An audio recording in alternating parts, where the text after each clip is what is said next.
So, I finally hit 100% on Elden Ring Nightreign. I've beaten every boss, completed all the Remembrances missions, uncovered every secret, and yeah, I've put everything this game has to offer.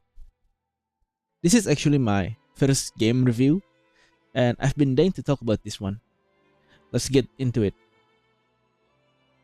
It's been about 2 weeks since I started Nightreign, and I've already dumped over 100 hours into it.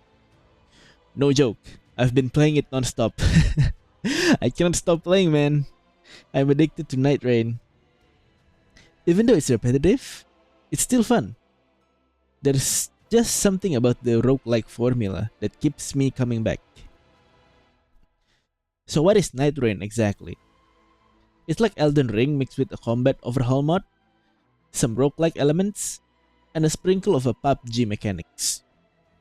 Each run follow a 3-day night cycle. You explore during the day, gather loot, get a better gear, level up. At night, the map shrinks, and you are forced into a boss fight. At the end of the third night, you face the final boss, which is the Night Lord. If your whole team dies, your run resets, and you start over from scratch.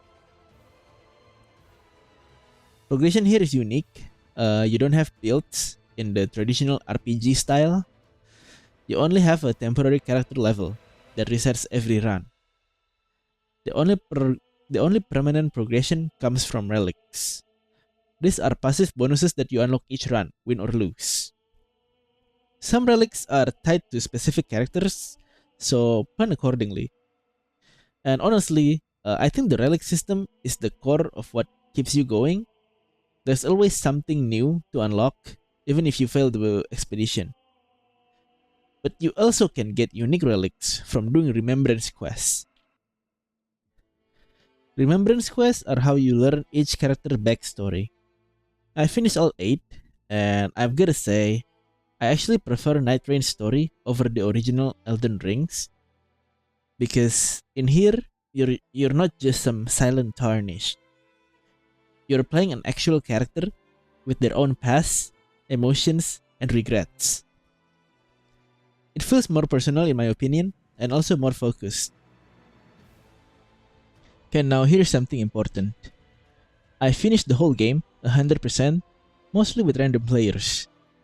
So yeah, even if you don't have any friends, you can still finish everything. I know people have said that if you don't have 2 friends, this game is not worth it, but I can say that they are wrong. You can still enjoy the game with random players. It's kind of bad in the first day because most people just started playing this game. But at the current state of the game, most people already know what they're doing. So even if you don't have any friends, you'll still have a good time. I've also beaten every boss solo, including Night Lords. It's tough but doable. That said, co-op could use some major improvements. Currently, there is no chat, no voice, no quick commands. Like only ping system. And it's not enough. They need a simple template chat, like let's retreat, let's go here, kill this boss, or whatever. Even that would help a lot. Also, weird thing is, you cannot queue duo. So even if you have one friend teaming up, the game forces you to a random third into your party. You can only play solo or as a trio, which doesn't make sense. Oh, and please, add a cooldown for a player who leave mid-run. It's frustrating. Because, like, currently, if you leave the match mid-game, there's no punishment for you. Combat feels great.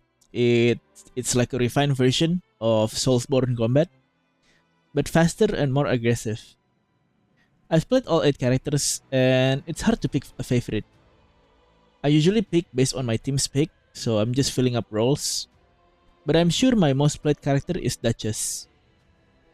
However, if you're new to the game, Iron Eye and Wilder is the best choice. They're incredibly solid, consistent picks. You can't go wrong picking those 2 class. However, when I started this game, I played as an Executor because I thought, cool, this will be like Sekiro, let me parry everything. But it's a wrong move, because this is a 3-player game. Enemies aren't always targeting you. So I stood around holding parry stance, basically griefing my team. Well, lesson learned. Executor is not Sekiro unless you play solo, maybe? The map is randomly generated every run. New enemy placement, new loot path. There's also something called Shifting Earth, where 1/4 of the map changes for the entire run.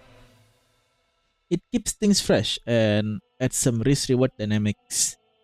However, when the Shifting Earth happens, it seems there ain't any randomizer in that area.